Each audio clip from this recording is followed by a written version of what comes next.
Hi there. Hope you're doing really well today. As you can see, we're doing things a little bit differently today. My wife is using the office, so I have to be quiet. The kids are using the downstairs area, so I'm here in the play area recording this. But anyways, the content's going to be the same. I hope we're going to look today at something that came up this week that I really want to share with you, and it's basically sort of look into the future and see why our way of looking at things actually can ruffle a lot of feathers. We had in the comment section to the episode from Tuesday where Sonia, one of the members of our community, shared our view of things in a TED talk, and she was censored. And somebody in the comment section said, the medical industry does, they do not want anything but medications to be known out there. And although I don't know to what degree I think there's like a conspiracy, I do think that our way will ruffle some feathers. I don't think we're even there yet. I think we're still in this sort of like phase where we're basically completely ignored. But you know how things go, like first you're ignored, then people laugh at you, and then they try to stop you. So I don't think we even got them there. But in today's episode of the weekly roundup here, I want to just share my thoughts on why that may happen. That may happen. There our way is actually quite revolutionary in a, when you look at it in a certain way, which I want to share. But let's do our weekly roundup first. Monday we had Insomnia Insight number 483 when we talked about perfectionism. I've heard several of my clients say that they realized perfectionism was kind of standing in their way. So if this resonates with you, in Monday's episode, we talked about when the struggle will come in the struggle manifests as perfectionism and how we can meet this. Tuesday, we had this Heard Online episode that I mentioned with Sonia, who's shared her success story here on our channel, and also in the news, in an article in CBC. Well, she did a TED talk, and she brought our audience to TED, which was super exciting, but she was censored as well, meaning TED actually only upload her video to YouTube as unlisted, which means it's unfindable. And that will kind of spin into what I want to talk about today. And then Wednesday we had our live Q&A with Coach Alina, and I thought there were really insightful questions this Wednesday. So feel free to check that one out. And then yesterday we had a Talking Song episode, number 121 with Alexander. Really powerful story. So highly recommended. I never heard anyone share before how they literally kind of collapsed in public, started fell down to the curb and started crying in public, which was sort of a really low point for Alexander.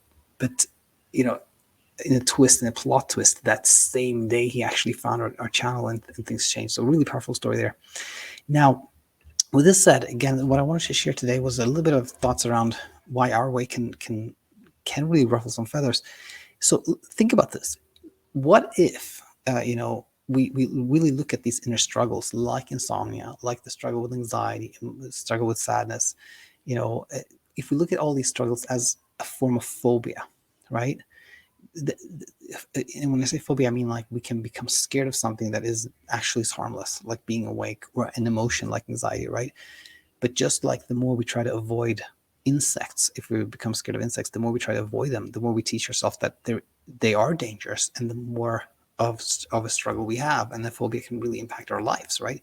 So if we look at these inner struggles in the kind of the lens of a phobia, then we see again that the attempts to, for example, force sleep to happen, it actually reinforces the original fear that we shouldn't be awake, and that is the struggle. These attempts are efforts. They become the struggle. They become like why we have such a hard time, right? So what does this mean if we look at things this way? What does this mean when we consider the way sleeping pills or sleep restriction are used today? Well, it basically means that the way sleeping pills are used today, they actually make things worse, because they're used as like, you have to take this to make yourself sleep, which just reinforces that not sleeping is dangerous. And it's like, it's it's flaming it's called like, it's like throwing oil on the fire, like they say. Like, it's just reinforcing the very idea that has us struggling. Same thing with sleep restriction, like stay up really late and that will make you sleep. Same thing when we see things to phobia, that's what we see. And what does this mean when we consider the way anxiety medications are used? Basically, if we see things through this lens of phobia, then medications that are used for, anxiety are basically like, used as like, take this to stop the anxiety, which just reinforces that, oh, I shouldn't have anxiety. And again, it really has the completely opposite effect of what intended. Or, what does this mean? This kind of phobia, looking through the lens of phobia, what does it mean when we consider virtually every recommendation in the current system? And this is again where things, when we see this way, we see that, wow, the whole entire system actually, to align with our way of thinking, needs to kind of radically change. And this is the part where, like, if we would start seeing things this way, is there really a place for, medications? Well, I'm not anti-medication at all, right? But I think the way we approach things is problematic. If somebody said, well, we can take medication to make it more okay for us, make it a little bit easier for us to experience anxiety, to experience, difficult emotions. But, that in itself is a complete reversal of everything we're doing. So basically, all I want to say in this little video here is that our way of thinking is different, and not different when we talk to people like Sean Kassam or Drew Linsalata, who were recently visiting the podcast here.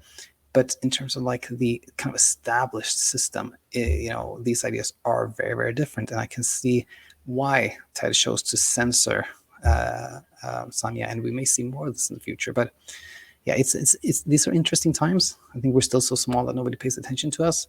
It'll be interesting to see what happens in, the next 5 to 10, 15 years or something like that. But anyway, just sharing my thoughts with you. I hope you have a wonderful week, and thanks for being here on the channel. And look forward to having you back next week, where I can hopefully, be in the office or somewhere where I can, speak up so you can hear me clearly, which I hope you did anyway. But anyways, I'll end there. Hope you have a wonderful weekend, and I'll see you soon. Bye for now.